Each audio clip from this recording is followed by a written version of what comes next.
Second loss of the season. Well, the game isn't even over yet. I ended my stream early because I got things to do, and if we're gonna lose a game in the fashion that we just did, I'm not gonna stick around to watch too much of it. But 6-2, I think this would drop us down to third, even though we have the same record as Dallas. They have the tiebreaker on us, 1 and 2. They definitely score more points than we do, so that would put them in second place.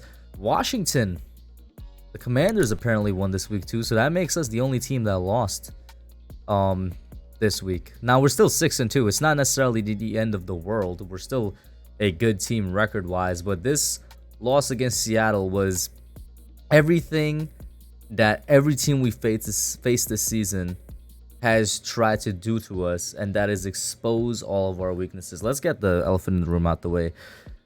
After the first fumble punt in the game, Richie James should have been cut, bro. You know what I'm saying? I know you can't cut a player in the middle of the game, but he should have been benched. Why, Brian Dable, do you still have him out there after he fumbled the punt earlier on in the game? That was after a 2-sack drive, great defensive drive, which he didn't fumble that punt. Who knows? Maybe we get some points. Then, of course, the one that basically cost us the game. The defense needs to do one thing: go out there, get us a 3-and-out. They did that. Scores 13-20. I'm thinking we get the ball back. We drive down the field, eat up some clock, tie up the game 20-20, and we see where it goes from there. Or maybe even, get a 2-point conversion, 21-20. We'll see where it goes from there. Which James fumbles the punt again. And then he goes out with a concussion or whatever. I really don't care. Why was he out there again, bro? Just put Brightwell back out there. Or just tell him, since he clearly has a problem with holding on to the football, because I think that's 3 or 4 fumbled punts on the season now. Just when you catch the ball, get a couple yards, but then go down immediately if somebody's coming in contact with you, man. Because the dude didn't even hit him that hard and the ball popped out. But obviously, cut this man, ban this man from MetLife. I don't care. Just get him off my team. Or replace him as the punt returner. Because these are costly mistakes. These are mistakes legitimately costing us the game. But it's not all his fault. It's not all on him why we lost this game. Like I said, the Seattle Seahawks exposed every single one of our weaknesses. Our run defense is bad. And while we kind of held Kenneth Walker in check a little bit, I'd say in like the first half or so, had a much better second half. Somehow, someway, the Seattle run defense, which has been bad as well throughout the season, they were really good last week against the Chargers. That same one that showed up against the Chargers showed up against us. Saquon Barkley was kind of a non-factor, but at the same time, as usual, they don't use him that much until very late in the game. And this is my main problem, my main takeaway from this. And you guys have been watching the channel. You know I've been saying this for weeks now. It's just that I didn't necessarily need to emphasize it because we were winning. Guess what? We lost, and I do think it played a factor. Mike Kafka's play calling. Every single week, I feel like in the first half, Mike Kafka has some really, really bad, potentially you could call it terrible play calling.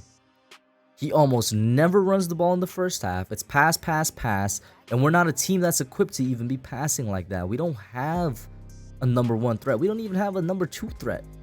Slayton had a really good game today. He had a good game last week. But Darius Slayton's not going to win you games through the passing game, yo. We're not built to do what it seems like Mike Kafka is calling these plays to do. Why is it so hard for us to run the ball on first down in the first half?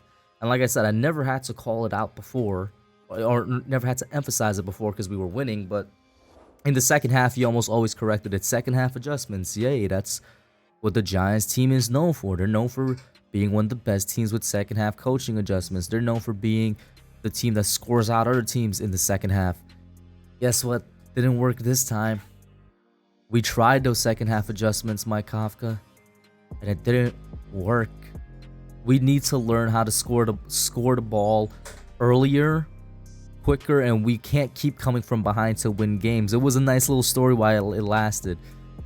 We can't keep coming from behind to win these games, and that involves changing the strategy you got going into these games. Because I'll tell you what, for every single game in the first 8 weeks, it seems like the strategy was the same.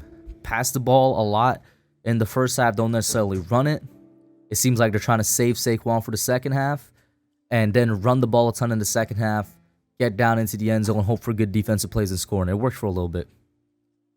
But if you want to save Saquon for the second half, still run the ball in the first half. Use Matt Breida. Use Gary Brightwell, who I don't know how many carries this man has on the season.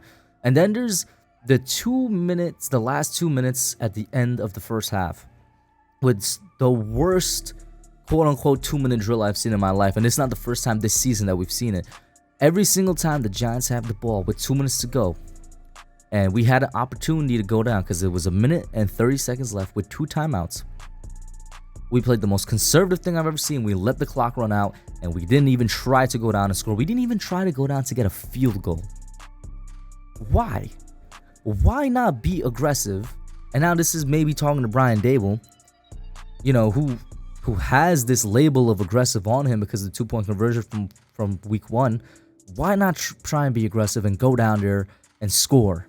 Go down there and try to score and actually go up on the Seahawks. And once again, it's not the first time this happened with 2 minutes to go at the end of the first half. And the same thing just happened in the fourth quarter, where we had to we got the 4th down conversion that failed towards the end of the fourth quarter. We got the ball back 27-13 with around, I think it's like 4 or 5 minutes left, and we're driving so slow, no sense of urgency. The clock is just ticking down to like 2 minutes or so. We're not using timeouts. I'm just so confused. To me, that just shows a sign that you think we already lost. You already mailed it in. If you use some timeouts, you had a little bit of hurry up offense, maybe, just maybe, we actually score and there's like 3 minutes left on the clock. You send your defense back out there and you hope they come with a 3 and out, and maybe, just maybe, they do. And we'll see what happens, but no sense of urgency at all, man. But yeah, I think coaching is definitely something to point to here in the loss, but just lack of talent as well, right? This Seahawks team was just more talented than us today. They just executed better than us. They played better. They just played better. But we know lack of talent's problem on this Giants team. We know that we don't have a number 1 receiver, and that heavily affects just the way the offense operates in general, you know? Not to give Mike Kafka a mulligan, because I still think, you know, as the offensive coordinator, he needs to come up with other ways for us to move the ball in the first half. But at the same time, we don't got a number 1 receiver. We know that our defense has holes in it. And we got lucky with Tyler Lockett dropping the ball a couple of times. But if he didn't drop those passes, we're talking about an even bigger blowout right now. We know we need help in the secondary and especially in the linebacking core. Pass rush was the story of the pass rush the entire year. We seem to get pressure, but just cannot close out with the sacks. And I don't even know if the pressure we're getting is actually phasing some of these quarterbacks, because they're not getting hit. So they're not necessarily scared. And like Gino was just dotting us up all day long. But 6-2, not necessarily the end of the world, but so many things to fix. And it's a bye week, so hopefully we get healthier.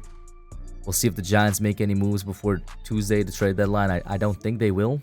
I think they're going to stay the course, play out this really good, magnificent season that we're having, and going to enter the offseason and try to fill in as many holes as we can. But we'll see what happens. And Wink, I don't want to, like, I haven't even given any brief to Wink this entire video, but just like Kafka, he also gets some of it. Not totally all of it, because once again, the defense came up and did what it was supposed to do at the end, man.